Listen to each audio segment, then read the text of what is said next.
Ay Namik, bırak məndən et. Söz deyirəm, bırak 5 dəqiqə. Ya bura niyə gəldin? Uşağım bana əlaqəli gəl. Bırak, gözün açıqım, aralaş görüm. Söz deyirəm, aralaş burada. Namik, aralaş burada, söz deyirəm. Bırak da çəkdir. Bırak dedim sənə. Aralaş yanımdan.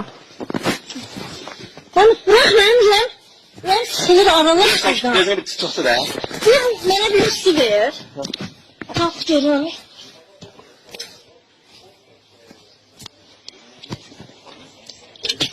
Su ver mənə.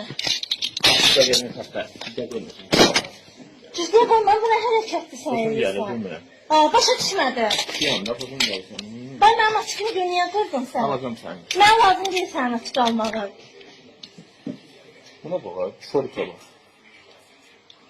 Hər nə yapsa mən bunu. Yaxşı. Namik, bu əlini ayaqması məndən alalım. Kiləqsə tutur, ha. Bu nə hərəkətdir? Mən sən mənə zən vurdun, elə.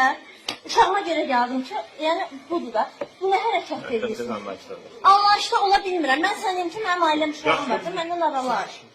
Bırak məni.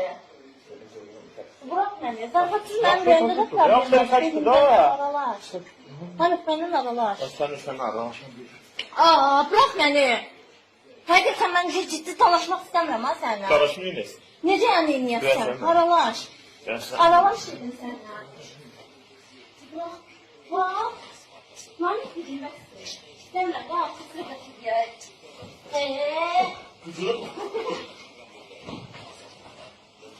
Bırak məni. Namik dedim. Başqa səbət eləməyəm. Aralaş. Durmuram, aralaş. Aralaş. Peki sen nerede duruyorsun? Aralaş. Namik aralaş məni. Aralaş məni.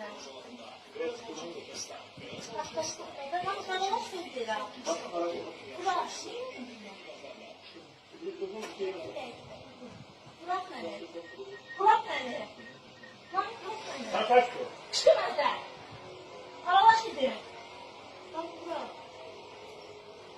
Namik bırak dedim. Sen adamla bilirsen de namik bu defa ya. Tamam. Ben güvende problem var.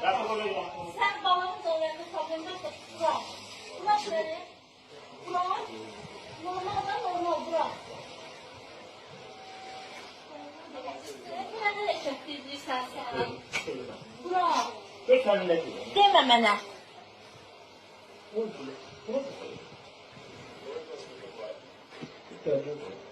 Gel değilim ben. Mən dəlim. Ayağımı